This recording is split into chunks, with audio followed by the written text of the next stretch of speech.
버림받지 않았으니 예수께로 오십시오 라는 주제로 하나님의 말씀을 증거합니다. 오늘부터 우리는 로마서 8장에 나타난 주님의 영광을 보려고 합니다. 등산가들은 에베레스트 산에 올라가 비로소 산이 뭔가 느끼고, 연극인들은 햄릿을 공연함으로써 인생과 연극에 대한 정점을 찍습니다. 우리 신앙인들은 로마서 8장으로 갑니다. 그곳에서 꿀맛 같은 하나님의 생명수를 맛볼 수가 있습니다. 로마서 8장은 성령장으로 불리우는 그러한 별명이 있습니다. 그만큼 성령이라는 이야기가 많이 나옵니다. 무려 21번 나옵니다. 그래서 로마서 8장을 이해하지 않고는 바울의 성령론을 이해할 수 없다 할 정도입니다. 로마서 8장은 성령의 이야기로 넘쳐납니다. 특히 2절에 보면 생명의 성령의 복, 여러분 듣기만 해도 가슴이 설렙니다. 그 어떤 식구보다도 우리에게 생명을 주는, 역사함을 주는 아름다운 구절입니다. 여러분, 여러 성경학자들은 로마서 8장을 가리켜 이런 표현들을 썼습니다. 성경 전체를 통해서 흐르는 여러 갈래의 강물이 로마서 8장에서 하나의 생명수강을 이루어 하나님의 어린 양 보좌 앞에 널린 수정처럼 맑게 흐르고 있다. 멋있지 않습니까? 또 어떤 성경학자는 이렇게 이야기했습니다. 우리가 성경을 한 보석 반지에 비교할 수 있다면 성경 중에서도 로마서는 그 보석의 중앙 부분에 해당될 수가 있다. 그 중에서도 로마서 8장은 보석 중에 가장 빛나는 부분에 해당된다. 또 어떤 성경학자는 이렇게 표현했습니다. 성경이 다 불타서 없어진다 해도 로마서 8장만 있으면 구원받을 수 있을 것이다. 여러분, 성경 전체가 하나님의 말씀입니다. 어느 부분도 덜 중요한 것은 없습니다. 그럼에도 불구하고 로마서 8장은 어머니의 품과 같습니다. 실패가 연속되어 한없이 초라해 보일 때, 왜 이렇게 고난이 겹쳐서 나는 뭔가 악한 세력에 사로잡혀 있는 게 아닌가 두려움이 들 때, 내 인생은 이렇게 실패하고 찌그러진 채 끝나는 것이 아닌가 무너지는 낙심을 느낄 때 로마서 8장의 품으로 돌아오십시오. 그러면 내가 어떤 존재인가, 하나님의 절대 보호하심을 받는 사랑하는 존재이고 다시 힘주시는 하나님이 나와 함께한다라는 그 귀한 진리를 만나게 될 것입니다. 자존감과 프라이드가 넘치게 될 겁니다. 소천하신 사랑의 교회 오카름 목사님은 이 로마서 8장을 너무나 좋아했습니다. 그래서 그의 제자 훈련 코스 중에 하나가 로마서 8장 전체를 암송하는 것입니다. 여러분, 굉장히 지금 두려움의 얼굴로 저를 쳐다보고 있습니다. 우리도 지금 제자 훈련이 시작되는데 저 얘기 분명히 나올 것 같다. 염려하지 마십시오. 담임 목사도 못 외우는데 여러분에게 하라고 하겠습니까? 여러분, 그만큼 로마서 8장은 소중합니다. 저도 힘이 들고 낙심이 될 때 로마서 8장을 한 번 읽고, 두 번 읽고, 세 번 읽고, 10번을 읽습니다. 그리고 20번 읽고 30번을 읽잖아요. 그러면 세상에서 줄 수 없는 하늘의 힘과 영광, 생명이 내 속에서 넘쳐나는 것을 느낄 수 있습니다. 특히 2절에 너는 죄와 사망의 법이 아닌 생명의 성령의 법이 너를 지배하고 있다는 이 구절을 읽을 때마다 눈물이 납니다. 얼마나 아름다운 어머니의 품과 같은 구절들입니까? 오늘은 그 로마서 8장 강의의 첫 시간입니다. 오늘의 주제는 1절 말씀입니다. 이 1절의 주제가 뭔지 아십니까? 예수 안에 있는 성도는 결코 버림받지 않았으니 언제든지 주님께 오라는 것입니다. 자, 따라해 보겠습니다. 예수 안에 있는 성도는 결코 버림받지 않았습니다. 그러니 언제든지 예수께로 오십시오. 이것이 1절의 주제입니다. 그러므로 이제 그리스도 예수 안에 있는 자에게는 결코 정죄함이 없나니, 여기서 정죄함이 없다고 했죠? 이 정죄함이 없다라는 정죄라는 단어가 가장 유사한 단어가 뭐냐면 버림받는다라는 것입니다. 그러므로 그리스도 예수 안에 있는 자는 결코 버림받지 않으니, 바로 이 구절의 의미입니다. 이 구절은 그렇습니다. 예수 안에 예수 그리스도를 구주와 주님으로 영접하여 하나님 안에 예수 안에 있는 하나님의 자녀는 결코 정죄함, 버림받음이 없다. 그 구절의 영광스러운 선언입니다. 여러분, 세월호 사건에 못지않게 우리를 참담하게 만들었던 사건이 하나 있었습니다. 몇 년 전에 박한상 군이라고 아십니까? 자기 부모를 칼로 난도질합니다. 그리고 불로 태워 죽였습니다. 여러분, 입으로 담기도 괴롭습니다. 어떻게 이런 일이 있을까? 온 국민이 경악하고 슬픔에 젖었습니다. 이 친구가 이런 행동을 한 것은 그 어떤 이유로도 정당화될 수 없습니다. 그럼에도 불구하고 범죄 심리학자들이 이 박한상 군을 분석을 해볼 때 그의 의식 가운데 마귀적인 의식 하나가 또아리 틀고 있다는 것을 발견하게 되었습니다. 그는 유학생이었습니다. 가서도 내 실패했습니다. 좋지 않았습니다. 그랬더니 어느 날 아버지가 그를 불러놓고 폭탄 같은 말을 했다는 겁니다. 너 같은 놈은 내 아들이 아니야. 이 호로 자식 내 호족에서 빼버리겠다. 이런 말을 했습니다. 뿐만 아니라 수시로 그가 실패하고 잘못할 때마다 너는 아무것도 할 수 없는 무능한 놈이구나. 넌 정말 아무것도 할 수 없는 놈이야. 이런 얘기를 자주 들어왔습니다. 여러분, 이때 이 말을 들을 때 아들은 자기 행동에 대한 대가로 아버지로부터 버림받았구나. 진짜 그렇게 믿은 겁니다. 이 소외감, 이 절대 좌절감, 이걸 가리켜 성경에는 정죄의식이라고 합니다. 그게 바로 정죄함이라는 거예요. 정죄함. 이 정죄함이 이렇게 무섭습니다. 거부된 아픔, 왕따된 아픔을 넘어서 존재 자체가 무너지는 것, 그게 정죄함의 무서운 법입니다. 그런데 8장 1절의 선언은 뭐라고 합니까? 그리스도 예수 안에 있는 자에게는 결코 그런 정죄함이 너희를 엄습할 수 없다. 버려지지 않는다. 주님이 반드시 지킨다. 이게 얼마나 영광스러운 우리 존재에 대한 선언입니까? 여러분, 이 8장 1절을 더 정확하게 설명하는 구절이 8장의 마지막 구절입니다. 35절에 보면 누가 우리를 그리스도의 사랑에서 끊으리요? 환난이나 공고나 박해나 기근이나 적신이나 위험이나 칼이랴. 38절 39절에 보면 내가 확신하노니 사망이나 생명이나 천사들이나 권세자들이나 현재일이나 장래일이나 능력이나 높음이나 깊음이나 다른 어떤 피조물이라도 우리를 우리 주 그리스도 예수 안에 있는 하나님의 사랑에서 끊을 수가 없으리라. 하나님의 사랑에서 끊을 수가 없으리라. 그게 1절이에요. 그게 정죄함이 없다라는 구절입니다.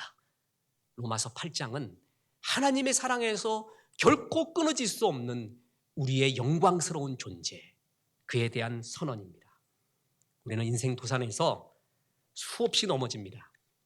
여러분, 1000번은 흔들려야 어른이 된다는 말이 있는데 나는 1000번도 더 흔들렸는데 아직 어른이 안 됐어요. 여러분 그렇지 않아요? 1000번 더 흔들렸지요? 근데 아직 어른은 안 됐어. 더 흔들려서 이제 어른 될까 했더니 주님께 갈 때야. 그러니까 우리가 이렇게 흔들리는 존재예요. 늘 실수하고 좌절하고 넘어집니다. 범죄하고 쓰러질 경우도 있습니다. 그리스도인이라 할지라도요, 최악의 절망을 경험할 수도 있습니다. 그런데도 성경이 뭐라고 얘기하는 줄 아세요? 그리스도 예수 안에 있는 자에게는 결코 정죄함이 없다. 주님은 성도를 버리지 않는다. 이 확고한 존재에 대한 인식, 여기로부터 우리의 생명의 힘찬 생활은 시작이 됩니다. 존재는 행동에 앞섭니다. 존재가 먼저입니다. 존재에 대한 확신 속에서 생명의 행동이 나옵니다. 주님은 너라는 존재는 하나님의 사랑에서 끊어질 수 없는, 끊을 수 없는 내 사랑하는 아들이야. 그거를 1절에서 선언해주고 있습니다. 여기서 그치지 않습니다. 이 구절은 두 번째 또 중요한 주제를 우리에게 던지고 있습니다. 이 구절의 두 번째 의미가 뭘까요? 그러니 언제든지 주님께로 돌아오라는 것입니다. 마귀는 정죄의 시각으로 우리를 짓눌러요. 그래서 아버지께로 돌아오지 못하게 합니다. 정죄는 마귀의 시각입니다. 마귀의 시각은 항상 죄악의 시각이고 죽음의 시각이에요. 똑같은 걸 봐도요, 죽음의 시각으로 봐요.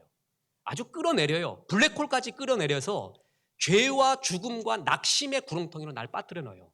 그게 마귀의 시각이에요. 여러분, 금광산이라고 아십니까? 금이 많은 산이에요. 그런데 정말 사실적으로 얘기해 봅시다. 금광산에 금이 몇 퍼센트 있을까요? 대부분이 뭐예요? 흙이에요. 흙과 돌이에요. 금은 1% 아니 0.1% 아니 0.01, 0.0001%도 안 돼요. 대부분이 다 흙이잖아요. 그런데 우리는 그것을 금광산이라고 불러요. 왜냐하면 그 흙과 돌 속에 있는 뭘 본 거예요? 금을 본 거예요. 이게 주님의 생명의 시각이에요. 근데 마귀는 금을 보지 않습니다. 그냥 흙만 봅니다. 저건 돌산이래요. 흙산이래요. 이러면서 우리를 좌절시켜요. 힘들게 해요. 이게 바로 마귀의 시각입니다. 우리가 오늘 같이 읽었던 탕자의 이야기에서 탕자형의 시각을 보십시오. 저놈 받아들여서는 안 됩니다. 아주 나쁜 일을 많이 한 놈입니다. 우리 집에 들여서는 안 되는 놈입니다. 탕자형은 이런 시각, 정죄의 시각, 죽음의 시각으로 봅니다. 그런데 아버지의 시각은 다릅니다. 아버지는 탕자를 볼 때 그가 성공했느냐 실패했느냐, 죄인이냐 의인이냐도 보지 않고 오직 아들됨으로 봅니다. 내 아들이야. 이게 아들됨의 능력이라는 것입니다. 마귀의 시각은 네 모습으로 어떻게 돌아갈 수 있겠느냐, 너 같은 녀석이 어떻게 아버지께로 가겠느냐, 그래서 결국은 아버지께로 못 가게 가는 게 목적입니다. 이런 마귀의 정죄, 끌어들임에도 불구하고 탕자가 아버지께 나올 수 있었던 이유, 그게 뭡니까? 탕자는 내 의를 가지고 나온 게 아니라 아들됨, 그거 하나 가지고 아버지께로 돌아간 겁니다. 난 그래도 아들이야. 아버지의 아들이야. 나는 그리스도 예수 안에 있는 하나님의 자녀야. 이게 무기입니다. 이게 우리가 갖고 있는 최고의 힘이라는 것입니다. 이에 스스로 돌이켜 이르되 내 아버지에게는 양식이 풍족한 품꾼이 얼마나 많은가. 나는 여기서 줄여 죽는구나. 내가 일어나 아버지께 가서 이르기를 아버지, 내가 하늘과 아버지께로 죄를 지었사오니 지금으로부터는 아버지의 아들이라 일컬음을 감당치 못하겠나이다. 나를 품꾼의 하나로 보소서 하리라 하고 이에 일어나서 아버지께로 돌아가니라. 탕자는 마지막 믿음이 있었어요. 그게 뭐냐면 내가 돌아가면 아버지가 받아주리라는 마지막 믿음. 이 믿음이 결정적인 믿음입니다. 내가 잘한 것이 없어도 내가 타락하고 방황함으로 내 삶의 처지가 말이 아니고 아버지를 실망시킨 게 분명하지만 그럼에도 불구하고 아버지는 나를 받아들인다. 아버지는 나의 아버지이기 때문에 이게 탕자가 가지고 있었던 마지막 믿음이에요. 그 믿음이 탕자를 살리게 됩니다. 이 기대, 이 아버지에 대한 믿음이 없었다면 그는 처참하게 죽어갈 것입니다. 이 마지막 믿음마다 없었다면 그는 무너졌을 것입니다. 자살을 왜 하는 줄 아십니까? 이 마지막 믿음이 없을 때입니다. 마지막 믿음이 무너졌을 때 그때 자살하는 것입니다. 가정도 마찬가지예요. 우리 교회 성도님은 그럴 일이 없겠지요. 아무리 자녀에게 말을 해도요, 막말을 해도요, 존재를 흔드는 막말을 해서는 안 돼요. 나가 죽어라 이놈아. 집에 다시는 들어오지 마. 넌 이제 내 아들도 아니고 호적에서 파버리겠다. 그러면 애들이 진짜 그걸 믿어요. 그 속에 마귀가 그 말을 타고 들어가요. 악한 영은 실제 지정의가 인격이 있는 존재인 거 아세요? 추상적인 생각이 아닙니다. 그 말을 타고 실제 영이 들어갑니다. 역사를 합니다. 그래서 그가 마지막 믿음이 없잖아요. 나가라 그랬다. 나 진짜 안 들어간다. 아니야. 어머니 아버지는 나를 그래도 받아줄 거야. 그 믿음과 정죄와 싸워요. 정죄가 이기면 안 들어가는 거예요. 우리가 어떤 사람에게도 마지막 믿음을 줘야 돼요. 그래, 어떤 경우 있어도 돌아오라. 그러면 받아준다. 우리 아들이 딸이 힘 있는 이유가 뭡니까? 아무리 잘못해도 우리 어머니 아버지는 용서해. 우리 어머니 아버지는 나를 받아줘. 그 마지막 믿음이 진짜 있을 때 그때 당당한 거예요. 근데 그 마지막 믿음이 무너졌을 때 인생 자체가 다 무너져 버리는 거예요. 지금 성경은 그 말하는 거예요. 너희가 어떤 경우에 있더라도 그리스도 예수 안에 있는 자에게는 결코 정죄함, 끊어짐이 없어. 그 믿음을 가져. 그 믿음만큼은 네가 마음에 품고 있어. 그러니 어떤 경우라도 돌아와.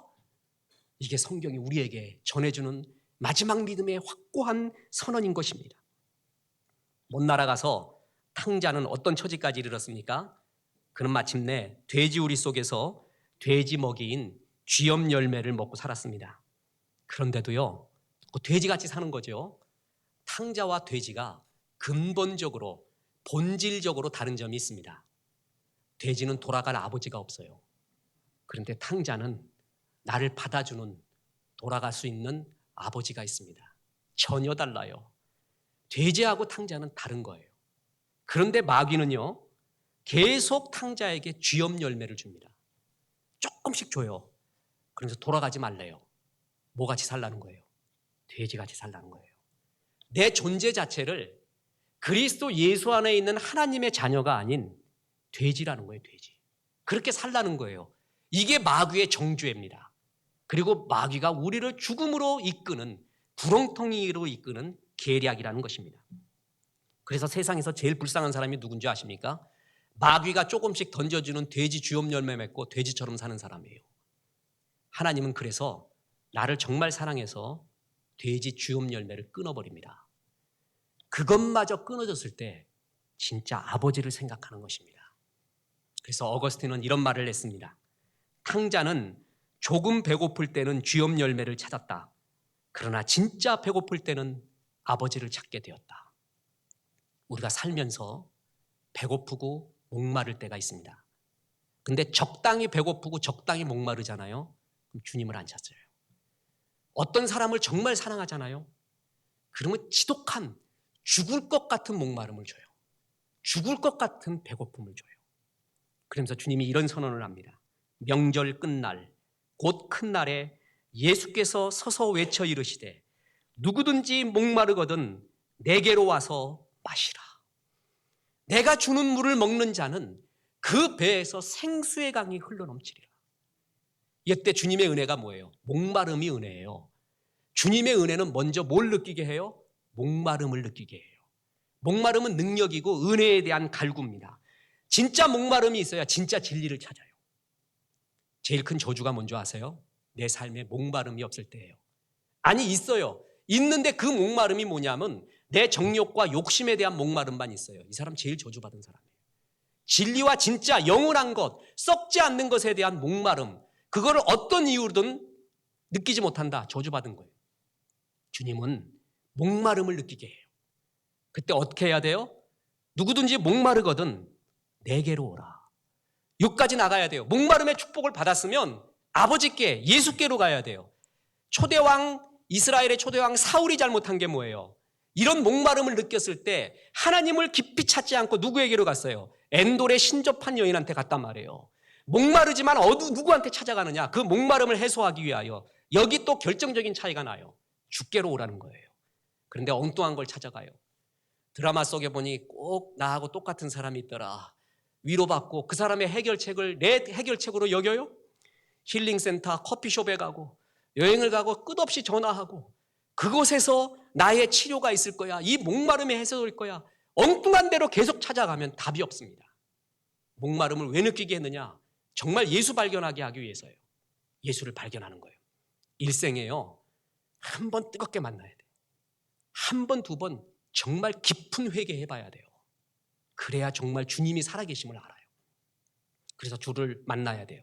오기만 하면 뭐예요? 누구든지 목마르거든 나에게로 와서 나를 뭐라 그랬어요? 마시라. 받아들임. 그리고 주님과 동행합니다. 탕자가 목마름을 느꼈습니다. 아버지께로 갔습니다. 아버지의 포옹을 받아들입니다. 우리가 수요일 날 성경 공부 요한복음을 합니다. 가슴이 뜁니다. 목마른 자들이 와서 말씀 들을 때 얼마나 좋은지, 그때가 어떻게 보면요, 전 주일 예배나 수요 예배보다 더 좋아요. 정말 역사가 일어나고 그것에 생명수가 넘쳐나는 걸 봐요. 요한복음이 독수리 복음이라는 별명이 있습니다. 모든 미물들은 태양을 보면 눈이 멉니다. 독수리만큼은 태양을 보며 달려갑니다. 하나님의 영광을 보고 있어요. 수많은 사람이 예수께로 왔어요. 그런데 대부분의 사람이 예수의 영광을 보지 못합니다. 그래서 요한복음은 끝없이 하나님의 영광을 본 사람과 보지 않는 사람들의 대비를 이루며 심층 구조를 이루고 있어요. 가나의 혼인잔치에도요, 그 속에서 주님의 영광을 본 사람은 뭐예요? 물도온 하인이에요. 그 사람들이 순종하며 섬길 때 물이 어떻게 포도주가 됐는가를, 그 사건에서 주의 영광을 본 거는 혼인잔치의 그런 종들입니다. 물도온 하인입니다. 나머지는 포도주 맛만 봐요. 그래, 포도주 맛이 좋네, 후에 좋은 거 나오네, 이런 소리예요. 예수께로 왔지만 주의 영광을 못 본 사람, 예수를 마시지 않기 때문에. 저를 정말 예수를 포옹하고 그를 받아들이며 동행하지 않았을 때 역사가 일어나지 않습니다. 탕자에게 목마름을 느끼게 했습니다. 하나님께로 오래게 했습니다. 포옹을 했습니다. 여러분, 그래서 절망과 낙담의 순간, 삶이 무너지는 순간, 돌아갈 집, 돌아갈 주님이 있다라는 것, 얼마나 좋고 아름답습니까? 로마서 8장 1절은 그걸 가르쳐주면서 어떤 경우에도 이것만은 잊지 마라, 이 마지막 믿음만은 잊지 마라, 거기부터 시작해라, 우리에게 그 말씀을 해주고 있는 겁니다. 존재는 행위에 앞섭니다. 탕자의 영광이 언제 회복됐습니까? 그가 자기가 허랑방탕하게 쓴 모든 재산을 10분의 1, 10분의 2 회복하면서부터 탕자의 영광스러운 삶이 다시 회복됐습니까? 그렇지 않습니다. 탕자의 영광은 내가 아버지에게 얼마나 귀중한 존재인가, 그걸 깨닫으면서부터 탕자의 영광이 시작됐습니다. 내가 정말 가치 있는 존재구나, 날 사랑하고 있구나, 이걸 깨달았을 때 인간성이 회복되기 시작한 거예요. 마귀의 정죄의 시각에서 벗어나 아버지의 측은히 여기는 시각, 아들됨을 얼마나 사랑하시는가에 성령의 은혜의 시각이 그의 존재의 영혼에 꽂히면서부터 그의 영광은 살아나기 시작했습니다. 나는 하나님의 자녀야. 비록 무너지고 실패하고 좌절했어도 아버지는 결코 나를 버리지 않고 받아주신다. 그러니 아버지께로 돌아가자. 그리하여 아버지 품에서 다시 시작하자. 이게 8장의 영광스러운 선언입니다. 뉴욕버스 정류장은 매우 붐볐습니다. 생기발랄한 젊은 남자들이 여행버스를 타며 신이 났습니다. 그런데 거기에 웬 시무룩한 아저씨 하나가 앉아 있었습니다. 수염도 덥수룩하고 무거운 침묵, 왜 그런 사람이 있으면 되게 부담되잖아요. 그런 사람이 타고 있었습니다. 그래서 같이 좀 화기애애한 분위기를 만들려고 화기애매하게 만드는 그 사람에게 말도 건네면서 그렇게 막 친절을 베풀었는데도 계속 딴 데만 보며 등을 돌리고 있었습니다. 그런데도 계속 친절했어. 그랬더니 결국 사내가 굳게 닫혀있던 입을 열기 시작합니다. 그 사람의 이름은 빙고. 지난 4년 동안 뉴욕의 교도소에서 징역살이를 하고 이제 석방되어 집으로 돌아가는 길이라고 했습니다. 그리고 아내한테 편지를 썼대요. 여보, 내가 감옥에 있는 동안 고생이 많았어. 나는 당신에게 아무 할 말이 없어. 미안할 뿐이요. 나를 받아주지 않더라도 나는 아무 할 말이 없어. 우리가 살던 마을 어귀에 참나무 한 그루가 있어. 만일 당신이 나를 용서하고 다시 받아들일 생각이라면 그 참나무에 노란 손수건을 달아놓으세요. 만일 나를 받아들일 생각이 없다면, 그래서 노란 손수건을 달아놓지 않던다면 나는 그냥 버스에서 내리지 않고 바람처럼 어디론가 가버리겠어. 그의 얼굴이 이렇게 굳어져 있었던 것은 과연 아내가 나를 받아줄까? 그게 정말 괴로웠던 거예요. 승객들도 이 얘기를 듣고 가슴을 졸이게 되었습니다. 마을과의 거리는 점점 가까워졌습니다. 20마일, 15마일, 10마일. 물을 끼얹은 듯한 정적이 버스 안에 흘렀습니다. 마침내 그 버스가 마을 어귀를 돌아서 그 올드 오크트리, 참나무가 있는 곳에 다다랐더니 사람들은 소리를 와 하고 질렀습니다. 버스 승객들은 자리에서 일어나 서로 껴안고 축복을 했습니다. 참나무는 온통 노란 손수건, 그것도 20개, 30개, 100개가 아니라 온 참나무에 노란 손수건이 다 걸려 있었습니다. 여보, 당신을 받아주고 사랑하지요. 몇 개 걸어놓으면은 당신이 보지 못하고 지나갈까봐 우리 아이들과 함께 온 나무에 모든 노란 손수건으로 걸어놓았어요. 여보, 사랑하고 받아들입니다. 어서 오세요. 사람들은 좋아했습니다. 소 마음껏 축복을 했습니다. 빙고는 자리에서 일어났습니다. 이 늙은 전과자는 승객들의 뜨거운 환호와 박수를 받으며 버스 앞문을 향해 천천히 걸어갔습니다. 그리고 말했습니다. 나 집으로 갑니다. 감사합니다. 나를 축복해 주십시오. 이 이야기는 많은 사람의 심금을 울렸고 1973년 Higher Yellow Ribbon Round the Old Oak Tree, 지금 여러분 이 음악, 이 팝송으로 만들어졌습니다. 나를 받아주는 호란 손수건의 물결, 얼마나 사랑했는지 한두 개가 아니라 이렇게 온통 올드 오크 트리를 장식했던 이 아내의 사랑, 주님의 마음이 그렇습니다. 우리가 어땠든 간에 하나님이 이렇게 받아들입니다. Tie a yellow ribbon round the old oak tree. 나를 축복하고 받아주는 주의 사랑과 눈물이 거기에 있습니다. 돌아갈 고향이 있다라는 내 존재의 기쁨. 여러분, 이것이 얼마나 기쁩니까? 이런 사람은 책임이 있습니다. 이런 마음과 이러한 고향이 없는 사람에게 고향을 전해줘야 돼요. 심어줘야 돼요. 전도해야 돼요. 그래서 그 많은 사람들이 마지막 믿음, 주에 대한 존재의 믿음을 갖게끔 해줘야 됩니다. 그게 이러한 믿음과 고향이 있는 사람들이 해야 될 책임입니다. 그래서 여러분에게 건강을 줬습니다. 능력을 줬고 재산을 줬습니다. 네트워크를 줬습니다. 재능을 줬습니다. 많은 사람을 주 앞으로 돌아오게 하세요. 그들도 고향 찾게 해주세요. 이런 전도자로 살기를 주 예수의 이름으로 축원합니다. 기도하겠습니다. 하나님, 오늘 말씀을 통하여 우리가 누구인가 가르쳐 주시니 감사합니다. 한없이 절망과 낙심에 헤매일 때 나는 정말 받아줄 고향, 받아줄 주님이 있는가 의심할 때도 많이 있었습니다. 하나님의 사랑에서 결코 끊을 수 없다는 주의 말이 들으면 들을수록 감사합니다. 죄와 사망의 법이 아닌 생명의 성령의 법이 나를 지배한다는 말이 이토록 좋을 수가 없습니다. 하나님, 돌아갈 고향이 있으니 감사하고 이 믿음이 있으니 감사하고 주님, 이 복음 전하는 우리가 될 수 있도록 도와주시옵소서. 이런 믿음이 없고 이런 기쁨이 없고 아직도 사망의 깊은 골짜기로 헤매이는 수많은 영혼에게 전도자로 살기를 원하오니 주여 우리의 삶을 받아주시고 우리의 자녀의 삶을 받아주시옵소서. 예수님의 이름으로 기도했습니다. 아멘.